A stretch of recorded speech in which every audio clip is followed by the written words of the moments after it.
Polling కు కొద్ది గంటల సమయమే ఉండడంతో వైసీపీ నేతలు ప్రలోభాలకు పాల్పడుతున్నారు. ఎలాగైనా గెలవాలని ఎన్నికల నిబంధనలను ఎప్పటికప్పుడు పాతరేస్తున్నారు. సీక్రెట్ గా సమావేశాలు నిర్వహించి ఓటర్లను మభ్యపెట్టే ప్రయత్నాలు కొనసాగిస్తున్నారు.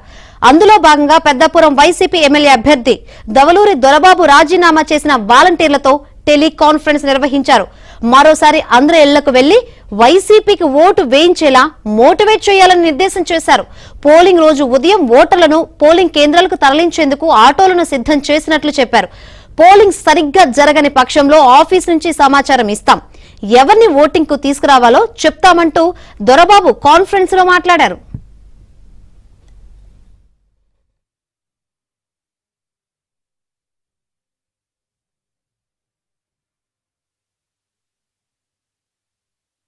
అందరూ బాగున్నారమ్మా? ఏం మాట్లాడుతున్నా బాగున్నా లేదు. ఇప్పుడు దాకా చాలా సపోర్ట్ చేశారు. మీ అందరికి థ్యాంక్స్ చెప్పడానికి. తర్వాత ఎలక్షన్ కూడా ఇంకా ఒక్క రోజు ఉంది, సండే.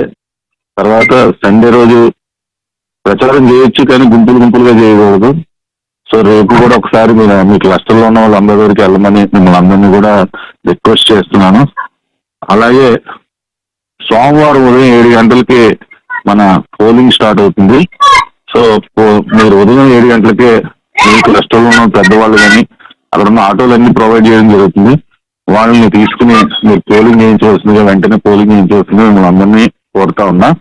తర్వాత 14 కానీ 15 కానీ మనం మళ్ళా మన ఆఫీస్ దగ్గర మీటింగ్ పెడతారు. మీరు అందరూ వచ్చి మనం కలుసుకుందాం, 14 కానీ 15 కానీ.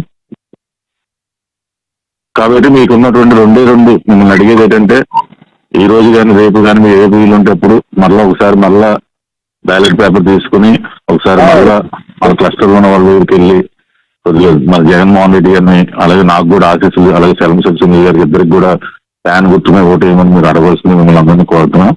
అలాగే సోమవారం ఉదయం 7 గంటలకి మాత్రం 7 గంటల నుంచి మీ క్లస్టర్లో ఉన్నటువంటి, మీ ఊర్లో ఉన్నటువంటి వాళ్ళందరినీ కూడా ఎంత మందిని ఎక్కువ మనం పోలింగ్ చేయిస్తే మనకి అంత మెజార్టీ వస్తుంది. కాబట్టి మీరు అందరూ కూడా దాని ప్రకారం ప్లాన్ చేస్తుంది పోతున్నాం. అలాగే మన ఆఫీస్ నుంచి కూడా ఈ ఎమ్మెల్యేస్ కానీ మేము కానీ మీ ప్రత్యేక మీ ఊర్లో కానీ ఓటింగ్ సరిగ్గా లేకపోతే మీకు కాంటాక్ట్ చేయడం జరుగుతుంది. ఎవరెవరిని ఓటింగ్లోకి తీసుకురావాలో దాన్ని బట్టి మీరు అందరూ కూడా ప్లాన్ చేయవలసింది మిమ్మల్ని అందరినీ కోరుకుంటూ, మరొక్కసారి మీ ఇప్పుడు దాకా నాకు ఇచ్చినటువంటి సపోర్ట్కి థ్యాంక్స్ చెప్పుకుంటూ, ఇంకొక 2 రోజుల్లో 2 రోజులు కూడా కొద్దిగా కష్టపడవలసిందిగా మీ అందరినీ కూడా కోరుకుంటూ